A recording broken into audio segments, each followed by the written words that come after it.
Get well soon, Aya. I love you. Pagaling ikaw, anak. Laban lang, laban. Gagaling yan si Aya eh. Very good to eh. Mahal na mahal namin to ni Papa niya eh.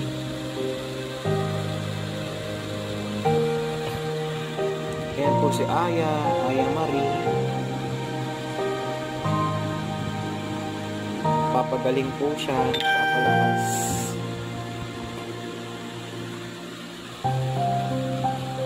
We are praying for her fast recovery. Sana po gumaling na po talaga siya kaagad-agad.